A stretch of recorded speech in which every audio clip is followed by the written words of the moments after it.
Yo, yo, yo. Hey, Sky, somebody put episode 51 in the chat. Listen, this Cowboys they on Collective family is different, man. What's going on, y'all? It's your boy, Footsdaking.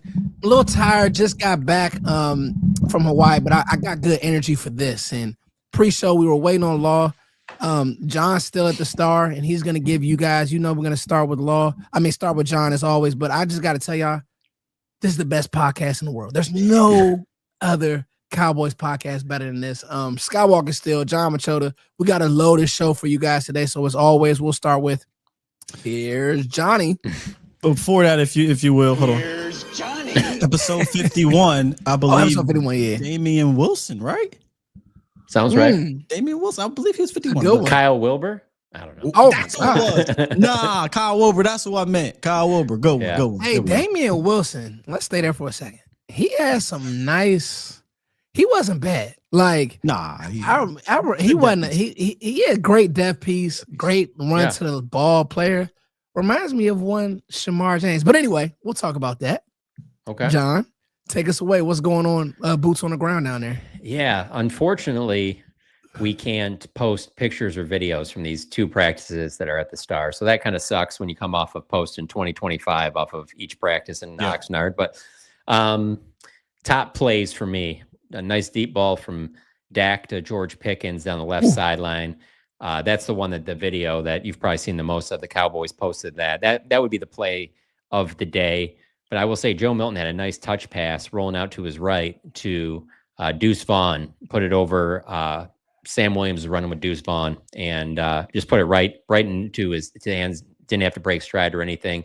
I just mentioned this because obviously we haven't seen enough touch passes from Joe Milton. And so that was good to see, but obviously it's not a game, and that's what he'll be judged on. And I'm sure we'll talk plenty about Joe Milton. But those two plays stood out to me.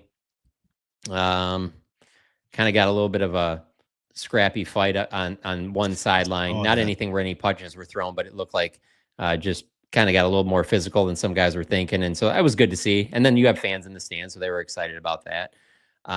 Micah Parsons showed up about 15 minutes into practice and sat on a chair on the sideline, and I mean, he looks miserable. Oh, the body language is just you have no body language reading skills if you don't pick up on how just miserable he is right now, having to sit there and watch it. That stood out to me big time. And then the other thing I want to say is that seeing Jaden Blue out there, a full participant, and they were in full pad, so that's a good sign. And then in his talk after practice was over, said that he's feeling good, doesn't have any limitations, expects to play Friday. And so that'll be good to see him because he was trending in a good direction right before this ankle injury a couple of weeks ago. And so he looks like he's ready to go. And I mean, not that he needs to show anything on Friday to make the roster, but it'll be interesting to see him because he's a guy that I think will be in the running back mix. And by the end of the year, he might be their leading rusher if he was to stay healthy. But those are probably the biggest takeaways. If I think of any other ones, I'll mention it, but not a lot of things that really stood out. Yeah, I saw somebody on Twitter say, they came out first 15 plays, they only threw the ball 3 times. So it was like an emphasis on trying to figure out this run game and this running back stack. I think it was Nick Harris. Shouts out to Nick Harris. Yeah. Which, you brought up Jaden Blue. I feel like fans need to see him in the same way they kind of needed to see Jack Sanborn this past week. Yes. Like, I think people knew Jack was going to be a guy that was going to be playing a lot, but a lot of fans didn't go back and watch his tape in Chicago, so they didn't know what they were getting. I think you got a better idea now, and I feel like that with Jaden Blue. I think fans kind of want to see Jaden Blue touch the rock a little bit, make a big play. It ain't got to be a big play. Just 7-8 yard run, and because that's all it took for Maffa. 1 8-yard run, and we was like, okay, that's all we need to see, baby. Put him on a roster. You know what I mean? It's funny too because when you mentioned Sanborn, like Sanborn to me is kind of like the Cowboys safeties. Like I think he's going to be a solid, good player. When I watch their linebackers, like I don't think that they're not even close to being like my biggest worry. I worry about D tackle and corner more than I worry about linebackers. So Sanborn stepping in, he does look like he'll fit right in. I think Leofau, every time I feel like he plays, he gets a little bit better. And then obviously eventually you're going to get Overshown back, and then so anything else you get from Kenneth Murray, and then. I thought Damone Clark played a really good game. He played outstanding, John. He played outstanding. The film throw says him in there, and then, outstanding. as you mentioned earlier, your guy, Shamar James. I mean, it looks like there's some solid linebacker play there potentially.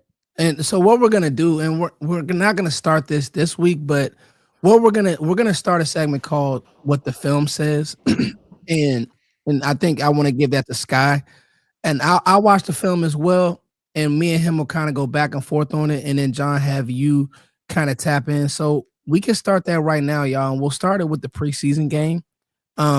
What the film says, because I'll be honest with you all, leaving that game, it was like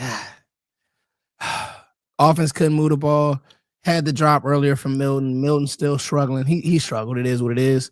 You saw, just to me, offensively, and Schottenheimer spoke to it. This is like, what's going on?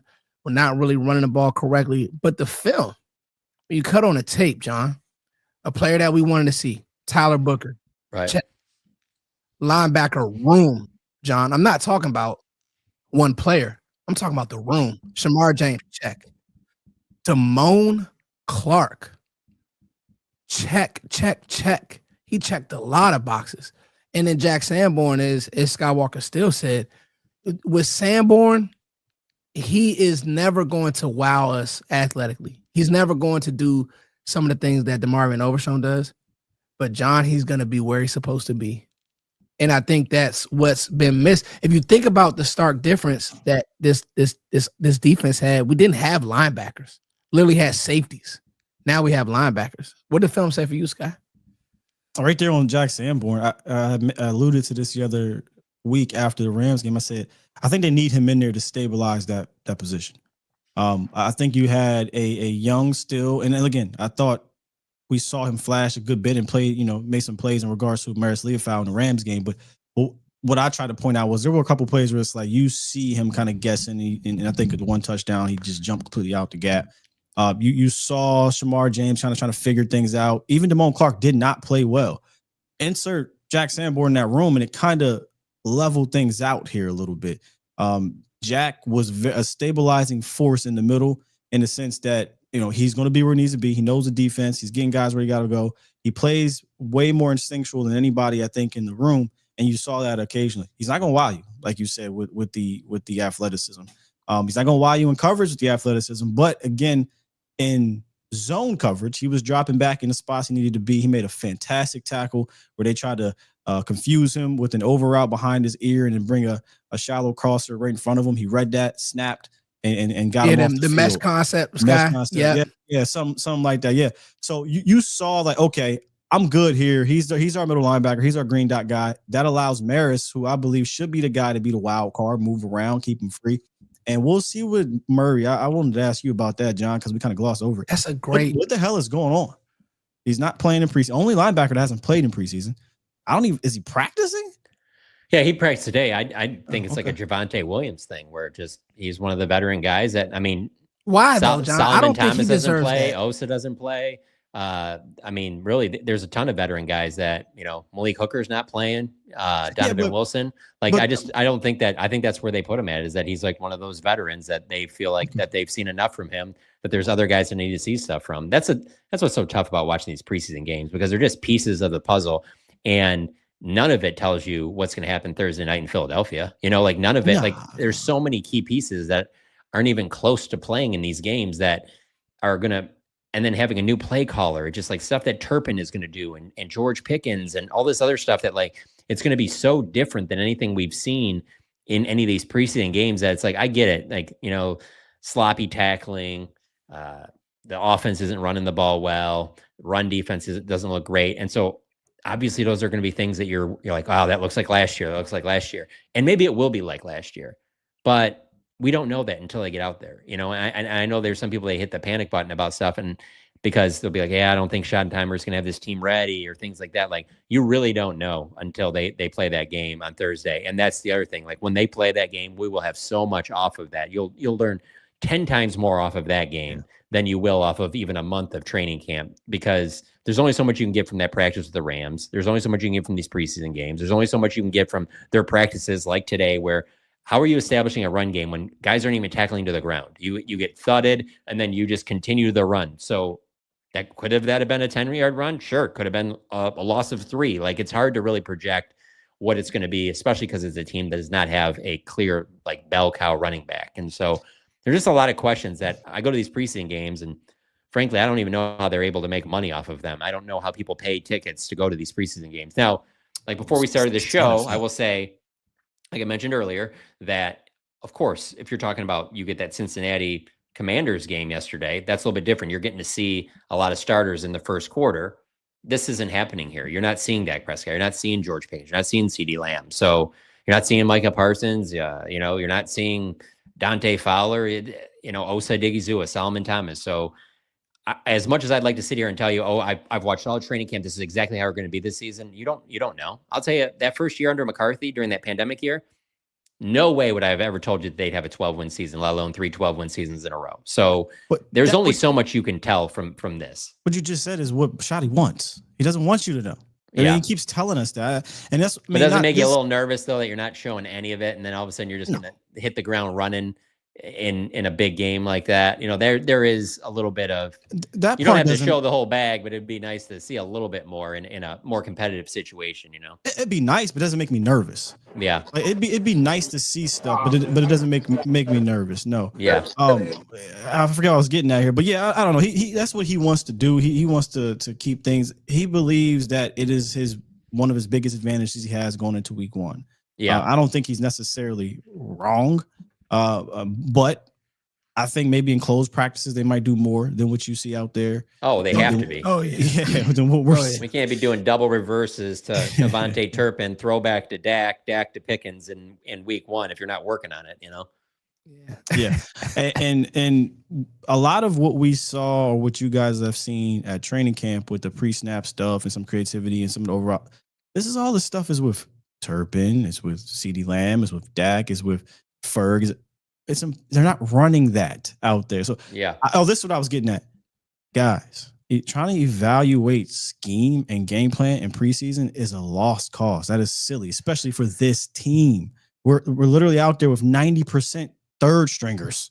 You're not getting anything from a scheme game plan standpoint. But if you retool your eyes to this being an evaluation process of players, I don't think you have an issue with what's going on. Not just they have an issue. I think you look at this thing more objectively. Like, all right, I'm not looking at the play design. I'm not looking at the game plan. I'm looking at how does Tyler Booker look execution. When he has the ball? What does Jack Sanborn look like when he hasn't lain the shoot through? What's Elam out there doing when he's one-on-one with a guy? Why don't you go to keep going. Why don't you go to the defensive tackle that's a starter on your depth chart, and he's still playing in the third quarter? We're gonna get at a whole segment, John. What is Mazi? We're gonna get at a whole. Don't go too fast, John. We're gonna get to it. Evaluating here. We're not evaluating. I want to say this, bro. I want to say this, Sky. To your point, when you watch Tyler Booker, and I'll raise my hand, and I wanted a receiver. Tet looks good out there, by the way. Watch him. But I got to tell you, we got a receiver, though. We got a receiver still. Well, just imagine it. I mean, if we go back to, how much we talked about the draft at the time. If I tell you that they're going to trade for George Pickens, like you would have been. I'm not saying that you wouldn't have still liked Tet any less, but you would have been fine with another direction. We're cool, John. We are cool with, and so what Sky's saying, guys, and family and friends is you're looking at the execution. There were a few runs where I got to tell you, I'm watching Miles Sanders' vision. I'm just like, okay, I know this run is to hit play side, but you just got 8 yards behind Tyler Booker, bro. If you need to be able to cut back and see that, so you're looking at things like that. You're looking at, hey, Joe Milton's selling throws. That's not good. You're looking at that. When people are trying to look for the scheme, and even last week, I said, I'm not going to worry about how much he runs the ball. I'm not, because there's literally so many guys not playing. I did like the way that Nate Thomas looked. He had a few blocks that were good. He had a few blocks that he kind of fell off, and Mike Green got the best of him. But at the end of the day, you saw good stuff. You saw Zion Childress. Me and Sky were texting about him. It's like, I've seen enough from Childress that if they don't go get a guy, and I don't want to steal your shine because you said this, Sky, we talked about this, he needs to start. I'm talking about start week 1. Because even if he can't cover, there's going to be people, well, Foots, how does he cover? I could see teams using the advantage of him with the tight end. At least he's going to tackle and run lanes and play gaps. And in Matt Eberflus's defense, because we'll talk about a player who right now he just doesn't fit Eberflus's defense, and that's the problem. But Childress does because he's a nickel. He's a smaller body. But he'll tackle.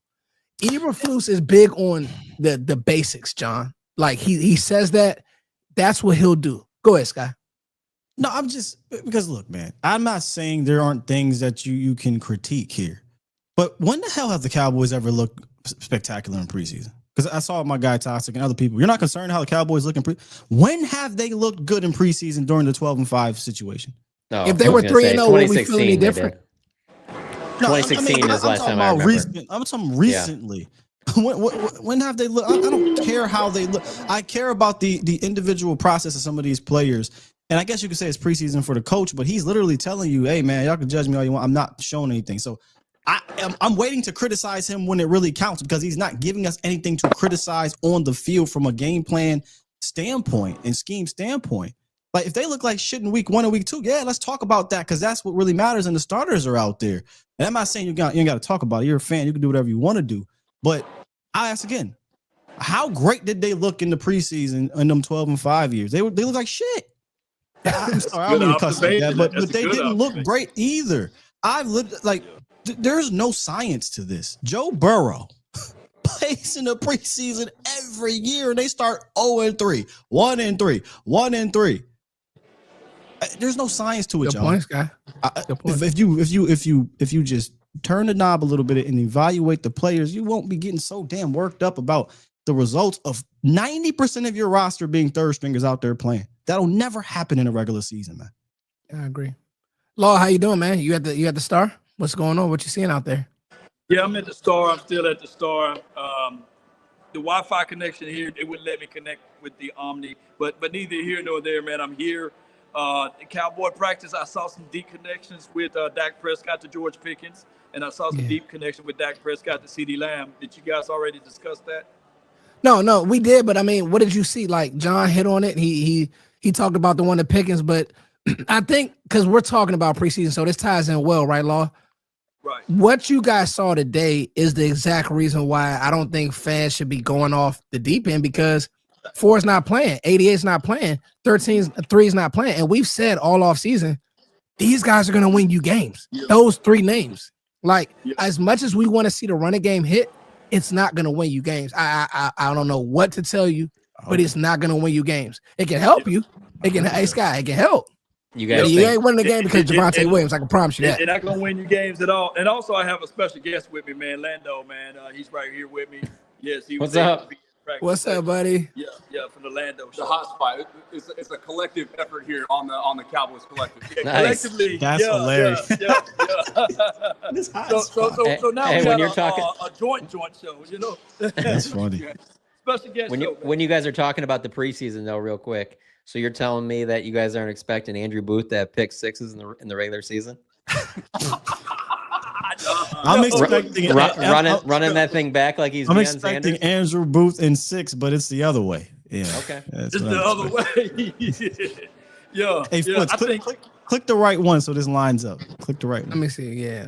Oh man, I messed it up. That's so funny that bothers you guys because you guys do this stuff all the time. I don't think anything of it at all. But see, they'll tell you. They'll tell you. They know how I do a lot of production stuff and stuff like that. Just well, you know what? This the SeatGeek overlay they gave us is all janky. They gotta clean it up.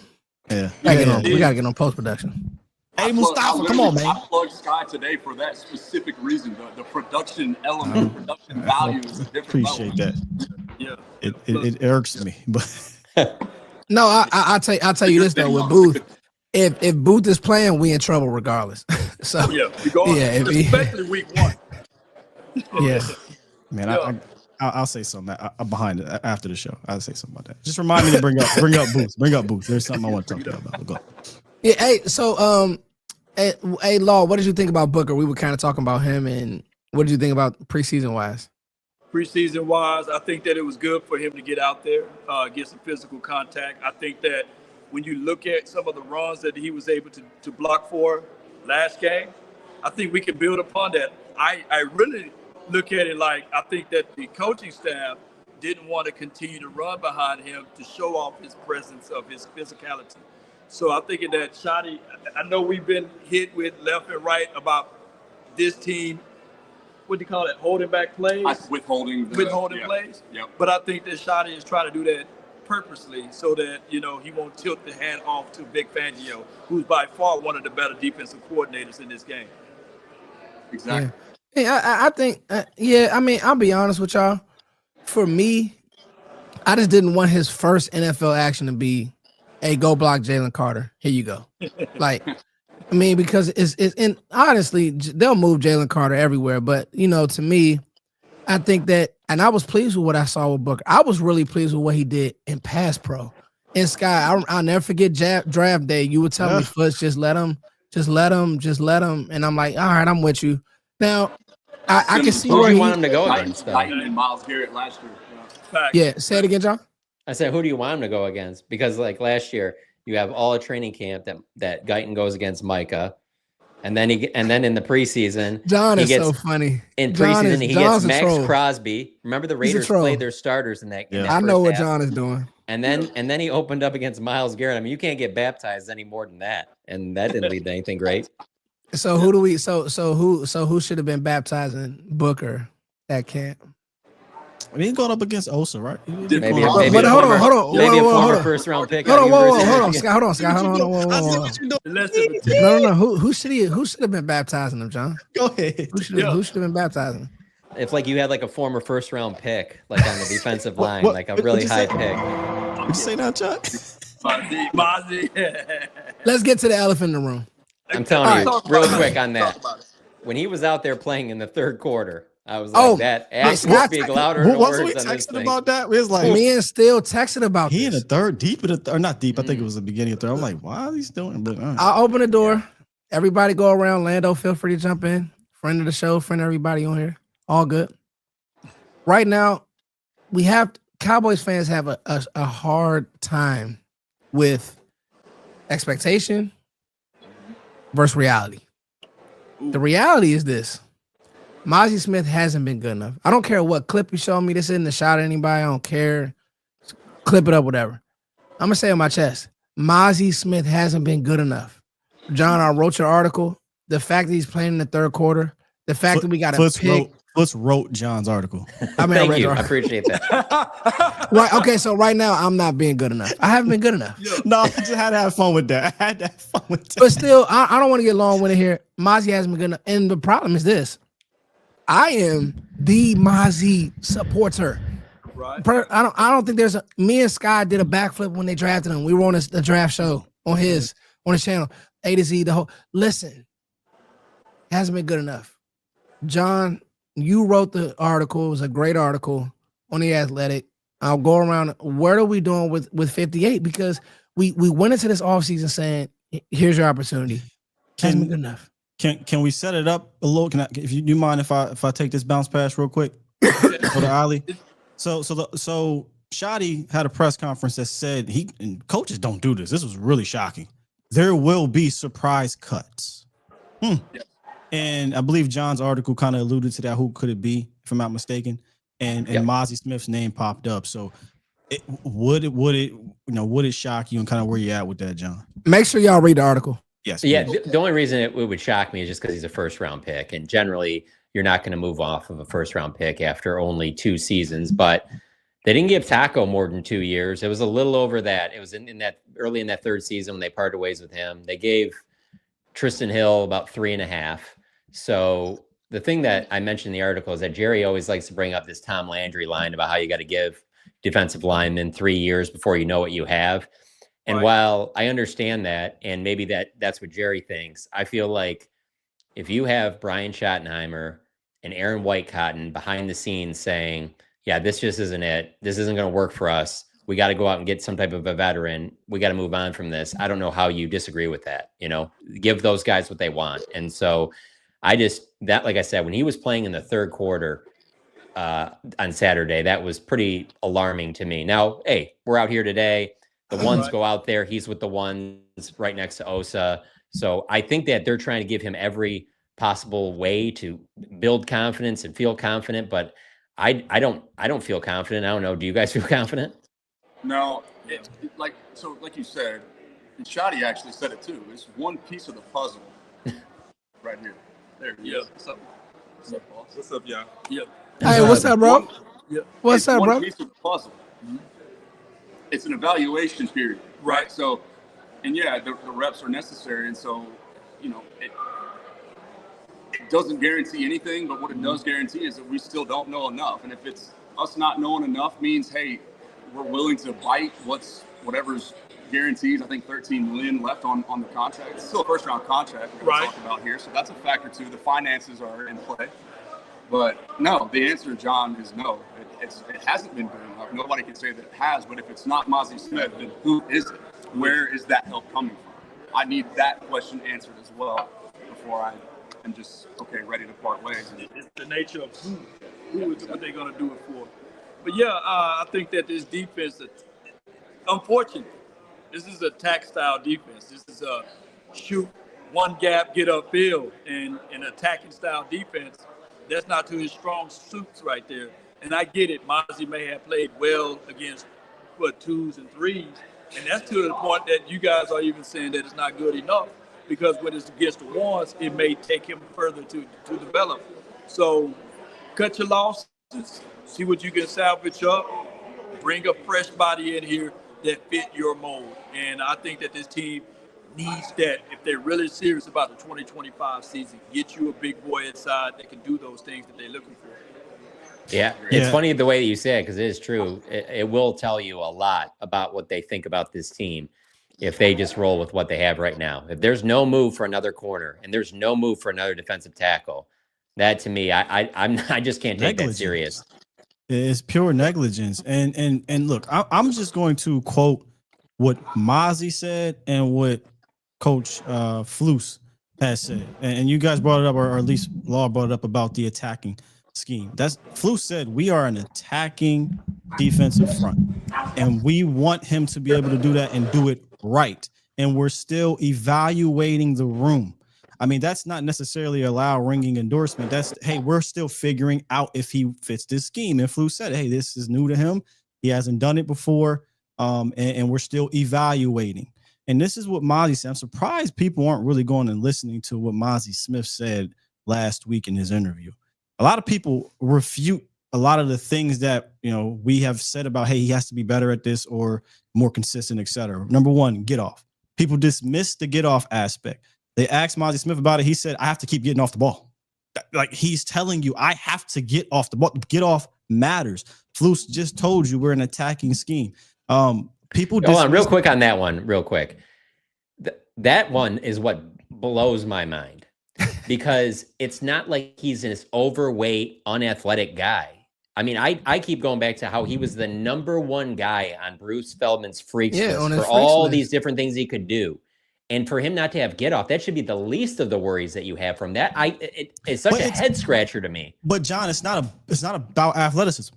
Jay Toia is 340 freaking pounds, and you see that get off, that twitch ability is more so about having the ability to anticipate, having that twitch, your muscle. Just because you're strong, you can jump high, jump fast, maybe even run fast, don't necessarily mean you have twitchy, muscles to do it, especially when you haven't trained yourself to get off like that. That's something that Toia may have done throughout his career at UCLA. I'm not actually sure.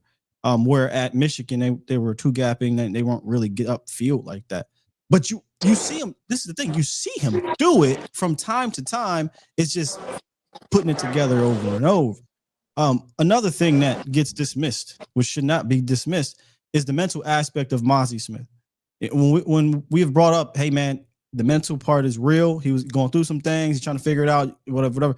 Mazi Smith said, hey, it's all up here. He said this 2 or 3 times during the interview. It's up here.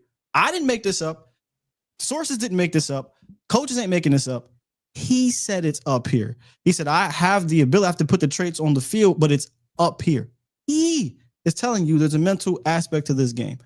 And the big one, or second big one, the first round stuff. Oh, well, he was a 3rd round pick, 4th round pick, 5th. He's a 1st round pick. He said there are expectations. I'm a 1st round pick. It's just flat out, period. He's not a 5th round pick. We're not talking. You shouldn't be talking about him like he's a 5th round pick. He is here not to just be a guy. He's here to move the needle and be an impact player game in, game out. We can't dismiss that it happens every 1 to 3, 4 games. Oh, he pops. He's not here to do that. He's here to be that guy. And if he's not and he doesn't fit, you do have to figure out a different way to find out how to make that fit or get somebody else in here. But the biggest one is double teams. Everyone keeps saying, oh, well, he's just doing his job. He's doing his job. If his job was to just take up the double like it was last year, he'd be doing his job. That's not the job anymore. This is Mazi Smith saying this. Quote, hey, Mazi Smith, you were there, John, about the double teams. He said, I'm supposed to split those. They don't care about the doubles no more. And Mazi White guy doesn't care. Mazi Smith said, if I'm getting doubled, I have to create my own one-on-one. And they asked him, is that, different for you? He said, it's different because I'm strong enough to take on the double team and not create a one-on-one. And you see that play out on the field. You see him fighting his own muscle memory of saying, I can take on these 2 dudes. I don't need to try to split it. You know how you can see it? He's not good with his hands. He doesn't use go watch CJ Okoye, who just started playing football. Watch his extension. Watch how quick he gets in the chest, gets guys away from him, finds the ball, gets out of here. Watch how he gets rid of dudes constantly on the double team. Even if you watch how Dearness Brown and Jay Toia and Winfrey got Osa, he even said this in the interview. Hey, man, I'm watching these dudes that might not be 315 get off the ball, and I'm trying to learn from them how to split the doubles. I'm trying to learn from them how to do it. These are all words from Mazi Smith telling you these are the things I need to get better at if I'm going to be sticking around here in this scheme. If he's not above average at this, I do think you have to look to get somebody that is. I'm not saying you got to cut him because you're thin, but I don't think he's a starter in this scheme. Sorry to be long-winded. I just wanted people to realize, go listen to the Mazi Smith interview. He's telling you, I'm not that guy, pal, just yet. I'll say this too. Yeah. You want to jump in, Long? Go ahead. Okay, so what I was gonna say for us is that I think if you're gonna keep him here 10 to 15 reps, that's being too generous. You need to have somebody else that can shoot, get upfield, and do those things for you. And by us continuing to talk about Mazi, it's like us continuing to read the index before you read the book. And that's why we focusing too much on the index. We can read the chapters and we can see that Mazi is just not that for us for this particular team. And I think that we need to turn the page, as they say, and pick out a new book, right? A new chapter. Because I just don't think that he is enough for this team if we're going to continue to talk about it. Well, go ahead. I'll say this for everybody out there, and Sky did an outstanding job. You can already see the linebackers are playing better. You can see, listen, Damone Clark, I've never seen him play downhill in this way and take his keys and read his keys. Yes, it's coaching. It's coaching. Oh, you listen to him after the game. He 2 different times he brought up about the way the coaches, and he specifically said, don't MF them, which surprised me because that made me think, okay, who was MFing you? Because I don't see Scott McCurley doing that. So I'm like, was it Zimmer? But he brought that up. And this is like, those are the type of answers that are always interesting to me when aren't really answering the question that's asked. It's like something that they want to share. They've been wanting to see. Come on, John. And you can tell with this coaching staff. And he even said that he thinks Eberflus is a linebacker guru. And obviously it opened up something for him. I was Damone Clark's biggest critic. Get him out of here. He can't do it. I said this, but that's what coaching can do for you. Yeah. Like, here's the thing, John. When you watch the film, he's playing downhill. He's taking on blocks. That goes back to what Scott said. Everybody has this notion, right? That every defense is you need a big one tech, and they're supposed to eat up double teams and let the linebackers run free. And Matt Eberflus's defense isn't like that. That's why Childress can play, because if you're on the field, you're going to play a force technique. You're going to run lanes correctly. You're going to run to the ball. If a blocker's coming at you, you're going to take on the block. Go watch the film. Go watch how those backers triggered. Sanborn was triggering. He was taking on the correct shoulder.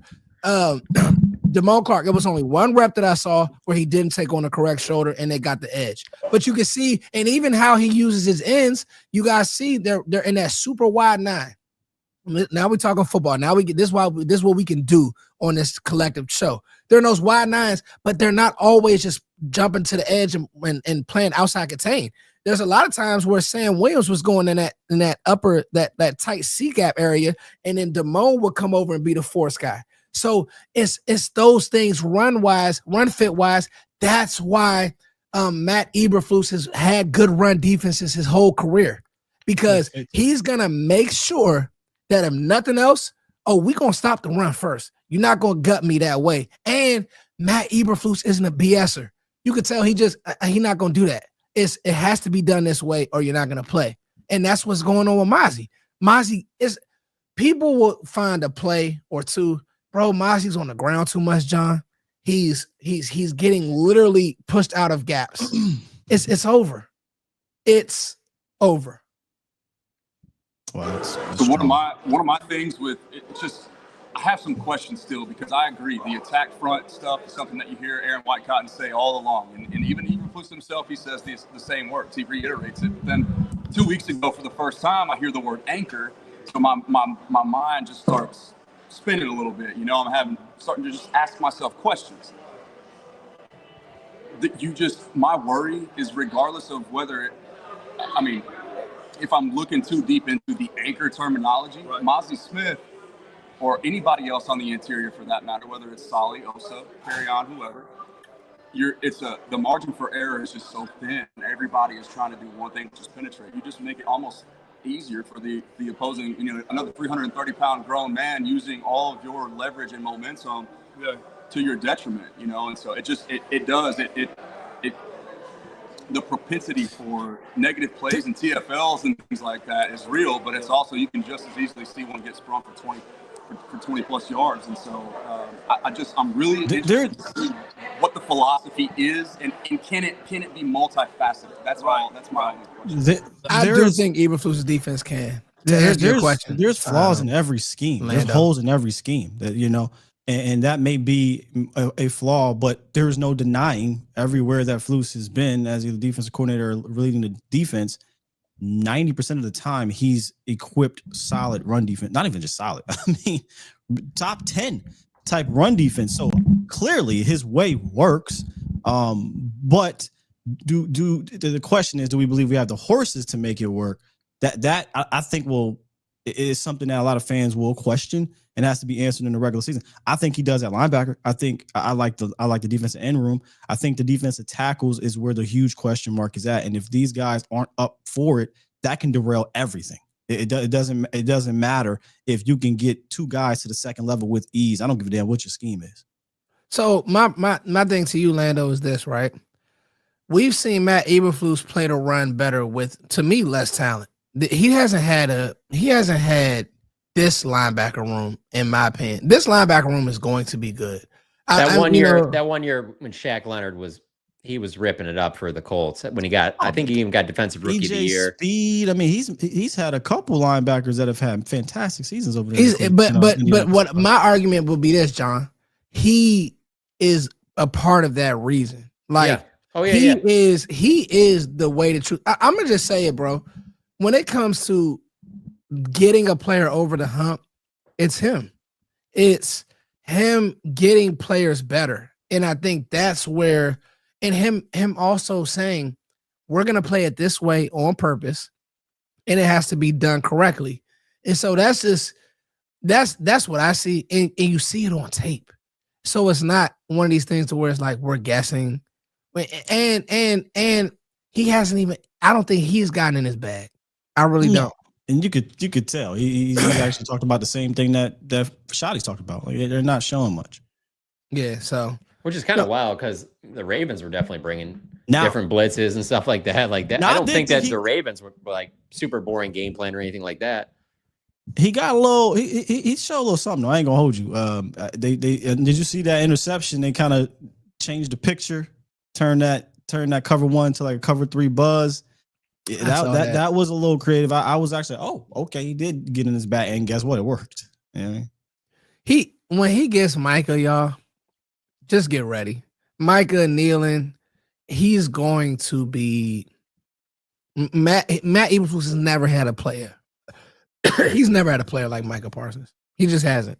You can't look on any one of his rosters and say he's had a player like Micah Parsons. I've already seen him standing the D ends up. I mean, the linebackers up. The D ends, moving them to the 3, doing stuff like that. He's never had a player like this.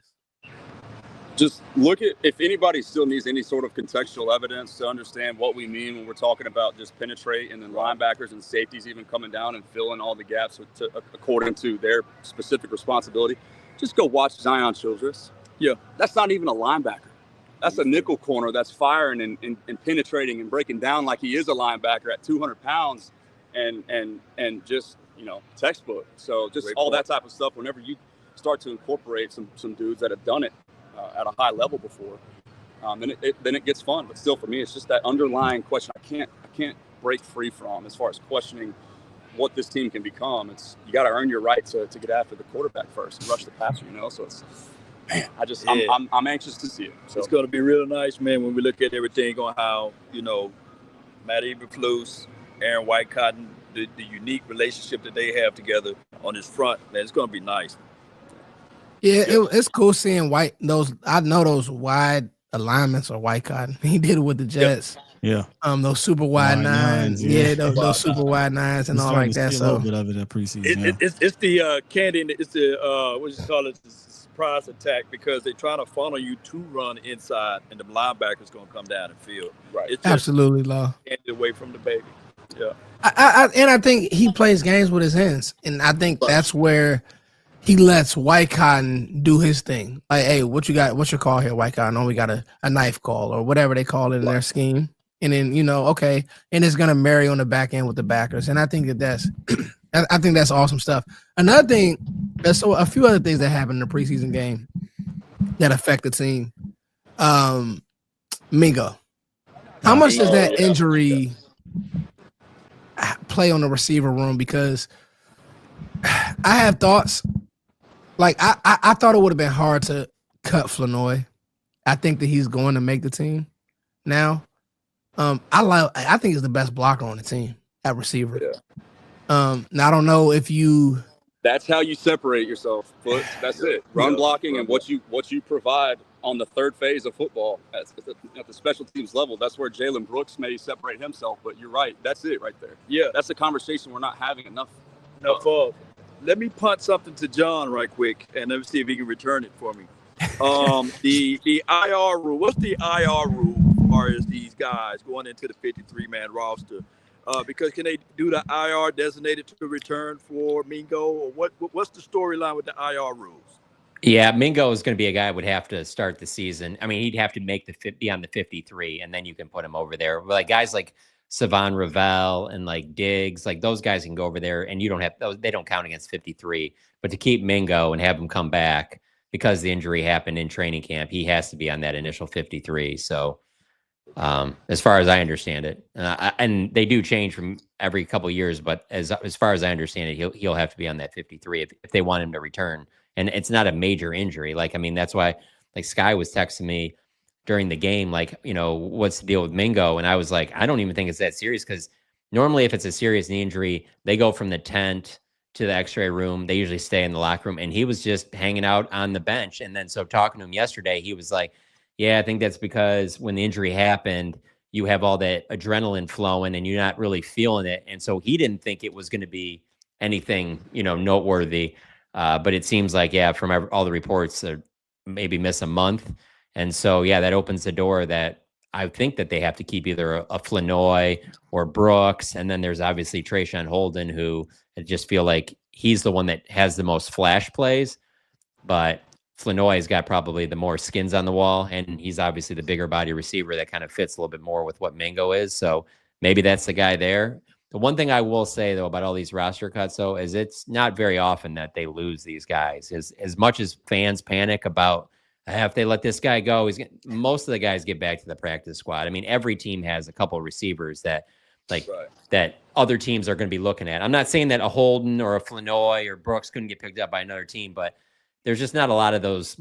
The one I think of all the time with the Cowboys is John Kaminsky. He got picked up, I think it was by Washington, you know, and you're like, damn, that would have been a good player to have. There's not really a ton of those. Like, I bet you they get back. Like, the one I'm thinking about right now is Phil Maffa. I wonder how they feel about that, if they can get him back on the practice squad. You know, and if they don't think he can, then you got to keep him on the roster. But they have this trend over the last like almost decade where they don't cut a lot of their draft picks right after they're drafted. They cut one last year. It was Rodgers. And that was the first one that happened, if I'm not mistaken, since 2017. Yeah. So, you know, maybe this is but if they're going to, it usually will be guys in the 7th round. But they haven't since, you know, last year was the first time since 2017. But maybe this is the start of, okay, we tried this, keeping all of our picks. So you got Tommy Aking-Basote on the team? That's what I'm setting this up here. I don't know how they're going to do that. How they're going to go back to just keeping all of their picks, right? Because I don't know think it's gonna happen. Yeah, I don't know if everybody can just make this team in that way. But Phil, I think, is a guy that look, man, I'm trying to get him on this roster. I'm not even playing around, you know, with that. But that'll be something to watch during cut down days. All right, are we now shifting? Are we now tilting to the other side of, all right, look, we drafted 8 guys, but we're not going to carry 8 guys because from the draft, we're going to try to get these guys back on the practice squad. The 2 that come to mind that you said, will they get picked up? Isaiah Land and the ECU, was it ECU kid? Yeah, I think he was from ECU too. The safety, Woods. Yep. So they got picked up, and I said, let me go see. Because when they got picked up, we all were like, oh my God. John Ridgeway too, right? Ridgeway. Ridgeway made the team. You know what? Wait. Ridgeway maybe I was made wrong. the Maybe was it? Ridgeway made it. So then maybe it was. Yeah, go on, sorry. I thought they cut it. Ridgeway is the one I'm thinking of. I said Kaminsky, but it is Ridgeway. No. Yeah. Ridgeway made the team, and then Dak got hurt after week 1, and like on that Saturday they cut him, and then he got picked up by the. You're right. That's who it was. Washington. It was Ridgeway. You guys are right. Yeah. Man, roster cut, maybe not. But he was on the 53. The 2 that weren't that got picked up was Land and Woods. But I went and looked at those guys, and I'm like, they didn't. I like them, but I think Woods played like 7 snaps last year. Isaiah Land has like 2 games in 2 years, so they didn't do anything when they left. You know, so I think we got to be careful. You know, guys get picked up. It's not the end of the world. And Phil Maffa's got that. He's got one of the elite traits or characteristics, I guess I should say. I was going through just league-wide rosters, and I didn't make it through all 32 teams, but I got about maybe 70% of the way there. And Phil is, I think there's only 4 guys that rival his height to weight ratio: James Conner, Derrick Henry, Braylon Allen, Najee Harris, and maybe 1 or 2 more. So that bruising style, you know, especially when you start to think about parlaying that with a physically dominant interior offensive line, I think that's something that definitely caters to their appetite a little bit. So especially Shotty. So the reason why I brought up Maffa is because that's another position I thought about when Shotty said the possible surprise cuts. So then it made me think, okay, is that Maffa? Is that Miles Sanders? Miles Sanders for me. I think it's Sanders and Deuce. But even though Deuce, I think Deuce is good. I think Deuce is gone, bro. I think the experiment's over, Law. I think that's another one where, unfortunately, and everybody feel free jumping on the panel, but for me with Deuce, too little, too late, and I think he really didn't even give you little. Like he hasn't really flashed this camp to me. Like a few plays on air, but did nothing in preseason. Then he was hurt. And then the type of running that they want to do, like I don't think they want to be an outside zone team. They're going to be a gap scheme team. Yes, gap schemes, you want to get downhill. And I think we've seen, by the way, breaking news. Patrick Nosey Walker said that Jaden Blue will be playing in the game. So he said it today after the John brought that up. My bad, John. I didn't. Yes. Well, that's why we got. That's why we got John Matilda. No, he said it to the group, but like it was not a big deal. Yeah. So I think that to not be long-winded, I mean, Deuce just isn't a fit. Like I mean, and I don't think that McCarthy knew how to use him. And in this new scheme, I don't think that he has a role. So he I think he's don't out. separate himself that much from Jadon Blue, and I think Jadon Blue can do just about anything or more than what Deuce can bring to the table. So therefore, I go with the youth. I go with the guy that's pretty much we drafted, and I think it will be Javonte Williams, Jadon Blue, and they figure out a way to keep Phil Moffitt just based off of that physical presence that you was talking about. Yep. I still.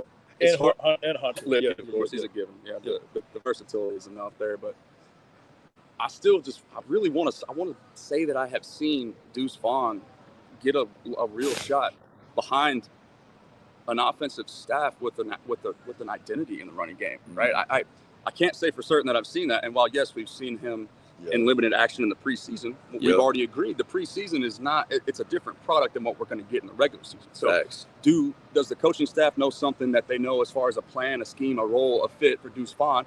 Could that be one of the things that Shouty was hitting at himself? Yeah. A surprise roster cut or a surprise roster addition? Most fans have counted Deuce Vaughn completely out, and I'm not saying that the logic is flawed, but for me, I still haven't seen it. Right. Behind a competent, nuanced attack. So. Yeah, and to your point on that, I just haven't seen a Cowboys offense where they're going to use Deuce Vaughn, a player of that size, and Kevontae Turpin at the same time.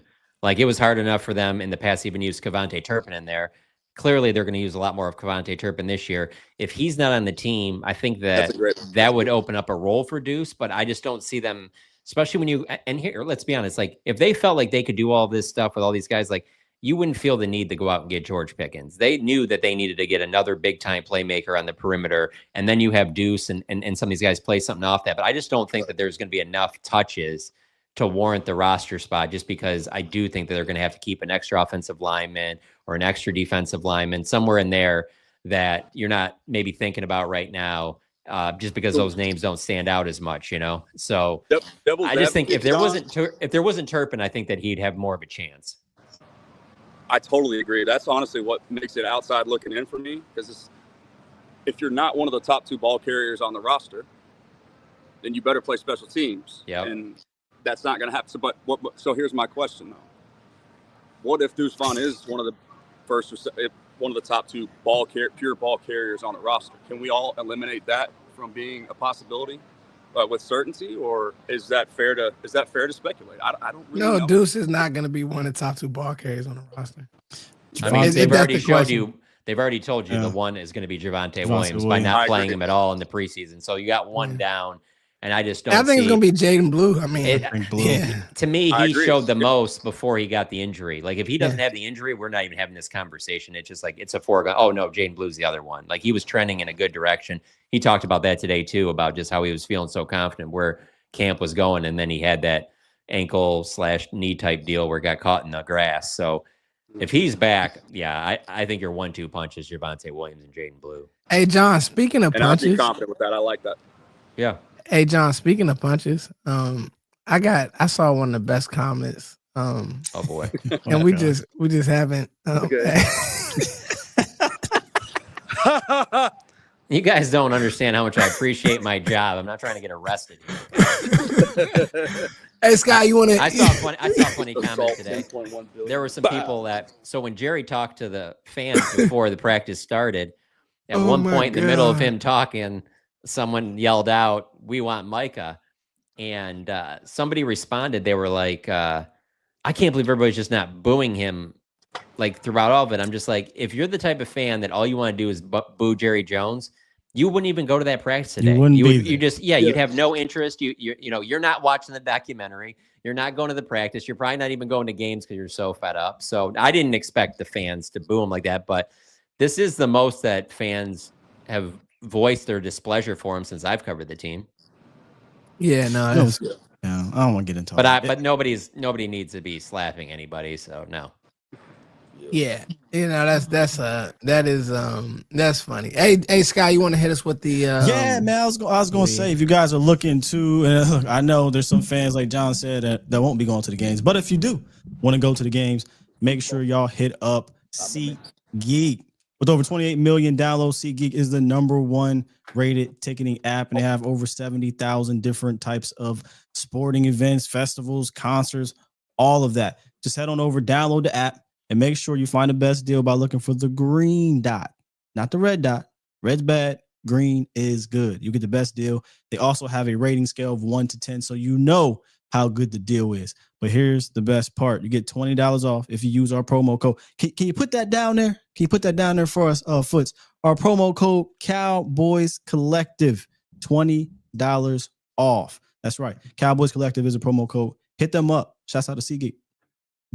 And on your way to SeatGeek, if you want to, relax a little bit, I'm not telling you what to do. I'm not telling you how to do it. You can get music for this. Huh? Come on, Sky. Set it up real quick. Go ahead. Go ahead. Do you think? I'm not telling you what to do. I'm not telling you who to do it with. But if you do it, no, tell the people who they should do it with. I don't. I would say this. For you. I would say this. Do it with yourself. All right. Wait a minute. No. Yeah. Whoa. Do it by yourself. I mean, In the Cloud will put you in a. Do it by yourself and do it responsibly. They got candies. They got everything you need. It's very smooth. I wouldn't know. I haven't tried it. I'm just saying. If you're 21 or older, you get 25% off your first order plus free shipping. Use code Cowboys Collective in the Cloud. Really good product. Really safe product. Listen, need to relax. That's all I'm gonna say. And look, if that ain't okay. So then, now, when does crack? Now, so the cocaine's happening. When In the does Cloud's that happening. crack come into play? If you need more crack, the cost. Guys, before I go, so this final preseason game. Actually, we'll talk about that on tomorrow. On Wednesday, right? We'll be on tomorrow.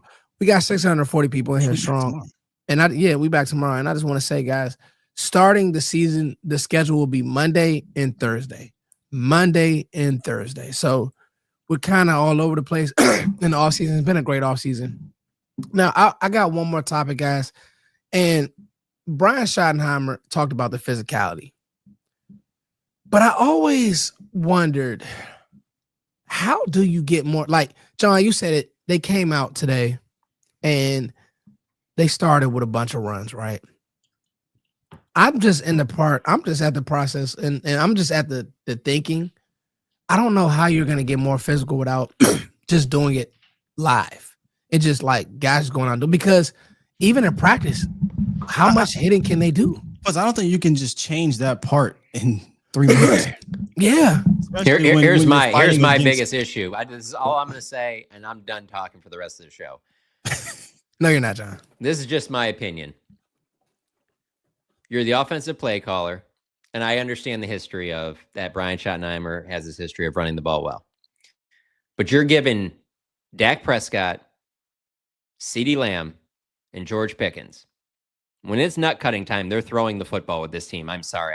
I will not believe otherwise. That's where your money is going to be made. I do not see them doing handoffs to Javonte Williams like it's 2014 DeMarco Murray.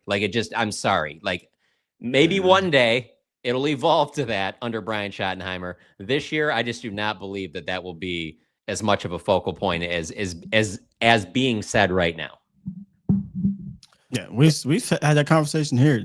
The offense will be leaned on its passing game to hopefully set up the run, but you're going to need an adequate, efficient run game, and that's where Clayton Adams comes into play. He's had success without having superstar backs. Now, once he did get a superstar back as an assistant O-line coach, Jonathan Taylor broke records, right? But we've seen him do it with Marlon Mack, and we've seen him do it for James Conner. We've seen him do it with, I forget, Nyheim Hines was there. Not saying that he rushed for a whole lot of yards, but he was part of the backfield. Nyheim Hines is a good player. Yeah. So, he's done it before with two different franchises that weren't historically great at running or recently great at running. I don't think it'll be overnight that this Cowboys team goes from the 28th best rush defense or run offense, to the 5th best. No, I think Adams, the blocking, the scheme, the will to be balanced. Yeah, they might go from 28th to 18, and that's an improvement. But is that enough? I don't know that it's going to be enough. So I think it'll come down to, are they in a groove running the ball right around playoff time if the Cowboys get there? That's where it's going to really matter. I do not see them coming out and being stubborn like, we're going to be a running team, so let's run this thing 40 times the first 4 weeks. Like that, if you want to get off to a good start, that ain't the way to do it because you're not built that way. I think it's going to take some time to get them to be an efficient run game. And during that time, you got to lean on your studs, the pass game. That just is what it is right now. And I'll say this. If I told you we wanted to get to 25 attempts, Sky, and 5 of those attempts rushing-wise, right, went to CeeDee Lamb and Kevontae Turpin, I think everybody would be okay with that. A jet, Turpin in the backfield twice, a screen, those are 5. That's a great number, I think. Those are 5 great attempts. And I think that's where the run game gets diverse. I think that's where, because I tell you, man, those 2 on jet sweeps, that's a lot to deal with. And I feel like blocked correctly and schemed up correctly, that's an easy 6 yards. Move the chains. Then you put something behind it with your scheme. So that's just to me, because I'm like, Sky, I don't want to just line up and do the Linehan thing, just run up the middle of the defense with no idea. Like, that's dumb. You know what I mean? Especially when you have 2 great receivers. That's dumb football. So I want to see a diverse run game. Yeah. I want to see a diverse run game. I'm with you there. We haven't seen that. And we will. No, we haven't. We will. Because Schottenheimer, like, as he boldly said, I led the league in rushing, so twice. So I'm quite sure that we're going to see that. He don't forget about how to do that. And then, have we ever thought about it? The times that he did lead the league in rushing, did he have the kind of caliber quarterback like Dak Prescott? Now, I get it. This fan base is kind of like torn in between the two, between Dak Prescott and this. But I'm going to tell y'all right now, we can now finally attack quarters defense or cover 3 with a efficient run time. Yeah. Right? You run into that. He had I think Mark Sanchez was the quarterback in 08, right? And then Russell Wilson was the quarterback. So he's had a caliber quarterback to do it. And that was actually the time frame where he started to spread his wings as a throwing the rock. So here's where I'll push back with that, Law. I think he was doing what he was told to do under those regimes with those defensive coordinators. And he pretty much came out and said that. Does that mean that he can't run the ball, doesn't know how to run the ball? No. I think his being and his DNA, I'm a quarterback. I was a quarterback's coach. I was a wide receivers coach. I was a pass game coordinator. Like, he wants to, he's going to throw the ball, right? And I think this is the first time he's able to do whatever he wants to do. But here's where I credit him. He's smart enough to know I need that to be checked. I need someone in here that can help me establish and put together a good run scheme and develop balance. And that's Clayton Adams. That's one of the best up and coming run guys in the league. I think if he did this the McCarthy way and he just hired some fugazi offensive guy, he would have been throwing that rock 40 times a game, because when Let Russ Cook was cooking, Russ was an efficient and prolific thrower of the football, and they balanced that with the run game. And by the time that regime ended, the problem was he was throwing it too much. Shoddy was for what's his name, the coach, Pete Carroll's liking. And Pete Carroll wanted to be more first down run, second down run, third down throw, and it didn't mesh, and they got a divorce. So I do think don't mistake Shoddy's resume. He's still quarterback at hand. And I think he's smart, though, by bringing, like, he values the run game. That's why he brought in Clayton Adams. But I do think we're going to see a much better pass game than we've probably ever seen, because he is trying to be more modern in that aspect. Important distinction too there, Scott. You kind of alluded to it, but I wanted to reemphasize it because it's part of my entire message right now. Shoddy didn't go hire. Clayton Adams wasn't Shoddy's friend. He was the most qualified candidate. That's so. Yeah. There's food for thought there, but then also too, like you mentioned, it plays into this message here. This is the ultimate. This is what I lean on right now until further notice.